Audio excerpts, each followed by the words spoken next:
எல்லாருக்கும் வணக்கங்க. இன்றைக்கி நம்ம ஏகே குக்கிங்கில் நாம் என்ன சமையல் பார்க்க போகிறோன்னா பன்னீர் 65 தான் செய்ய போகிறாங்க. வாங்க அது எப்படி செய்யலான்றதை வீடியோக்குள்ளே போய் பார்க்கலாம்.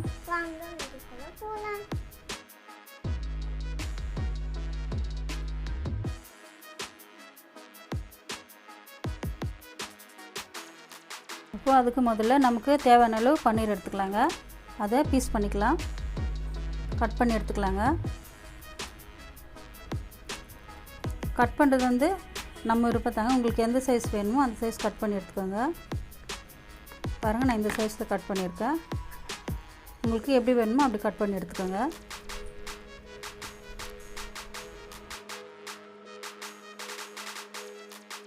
இப்போது கட் பண்ண பன்னீரை ஒரு பவுலில் போட்டுக்கலாங்க.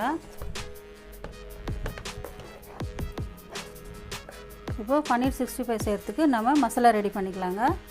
நான் தனியாக ஒரு பவுலில் மசாலா ரெடி பண்ணிக்க போகிறேங்க. ஒரு ஸ்பூன் இஞ்சி பூண்டு பேஸ்ட் சேர்த்துக்கலாம். இந்த பன்னீர் தேவையான அளவு மிளகாத்தூள் சேர்த்துக்கலாங்க. கொஞ்சமாக மஞ்சள் தூள், ஒரு அரை ஸ்பூன் தனியாத்தூள், ஒரு 1/2 லைம் எடுத்து கட் பண்ணி ஜூஸ் எடுத்து வச்சுருக்கோங்க, அதையும் சேர்த்துடலாம். இந்த பன்னீர் தேவையான அளவு உப்பு சேர்த்துக்கலாங்க. இதெல்லாம் சேர்த்து நல்லா கலந்து விட்டுக்கலாம்.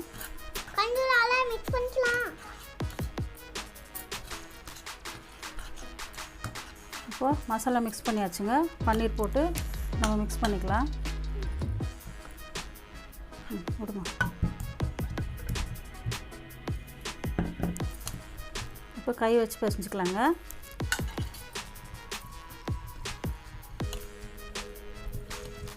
எல்லா பன்னீர்லேயும் மசாலா படும்படியாக நம்ம பிரிச்சுக்குவோம். பாருங்கள், இந்த மாதிரி நல்லா பிரித்து எடுத்துக்கலாங்க.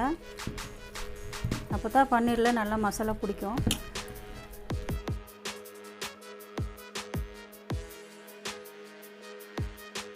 பாருங்கள், மசாலா பன்னீர் எல்லாம் மிக்ஸ் பண்ணி விட்டாச்சுங்க. இந்த மாதிரி நல்லா மிக்ஸ் பண்ணிக்கலாம். இதை வந்து ஒரு 10 நிமிஷம் அப்படியே ஊற விட்டுடலாங்க. இது ஒரு சைடில் வச்சுக்கலாம். இப்போது பன்னீர் 65 செய்கிறதுக்கு நம்ம கார்ன்ஃப்ளவர் பேஸ்ட் ரெடி பண்ணிக்கலாங்க. அதுக்கு நான் வந்து ஒரு பெரிய ஸ்பூனில் ஒரு 2 ஸ்பூன் கார்ன்ஃப்ளவர் எடுத்து வச்சுருக்கேன், அதை சேர்த்துக்கிறேங்க. ஒரு 2 ஸ்பூன் வந்து மைதா எடுத்து வச்சுருக்கேன், அதையும் சேர்த்துட்றேன். இது ரெண்டும் சேர்த்து கொஞ்சம் தண்ணி விட்டு கரைச்சி எடுத்துக்கலாங்க. கொஞ்சமாக தண்ணி விட்டுக்கலாம். ஒரு பேஸ்ட் மாதிரி கரைக்கிற அளவுக்கு தண்ணி எடுத்துக்கலாங்க. இன்னும் கொஞ்சம் ஊற்றிக்கலாம்.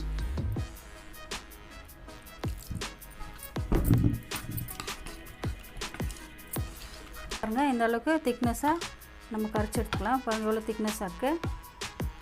இப்போது மசாலா போட்டு ஊற வச்ச பன்னீரை வந்து நம்ம இதில் சேர்த்துடலாம்.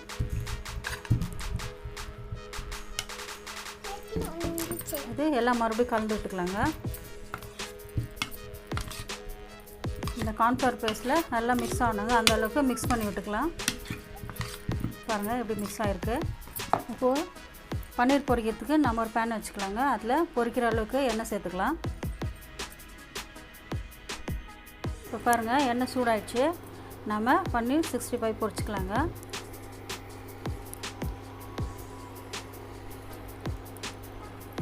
இப்படி ஒவ்வொன்றா போட்டு பொரிக்கலாம். தனித்தனியாக போட்டு எடுக்கலாங்க.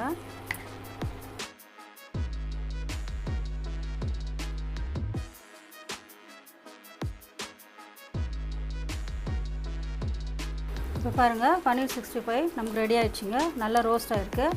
இதில் கடைசியாக கொஞ்சம் கருவேப்பிலை போட்டுக்கலாங்க.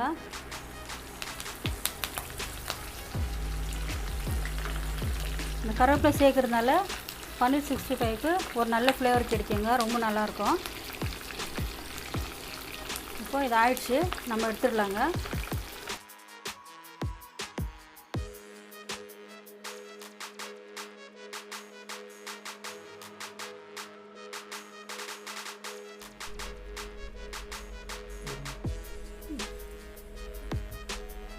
இப்போ பாருங்கள், எவ்வளோ ஈஸியாக நம்ம பன்னீர் 65 ரெடி பண்ணிட்டோம்.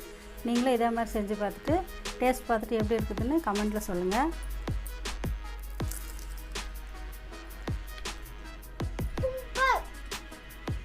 இந்த வீடியோ பிடிச்சிருந்தா லைக் பண்ணுங்கள், ஷேர் பண்ணுங்கள், கமெண்ட் பண்ணுங்கள். மறக்காமல் சப்ஸ்கிரைப் பண்ணிவிடுங்க. பக்கத்தில் இருக்கிற பெல் ஐக்கானை கிளிக் பண்ணிவிடுங்க. நன்றி, வணக்கம். மீண்டும் அடுத்த வீடியோவில் சந்திப்போம். பாய். பாய்.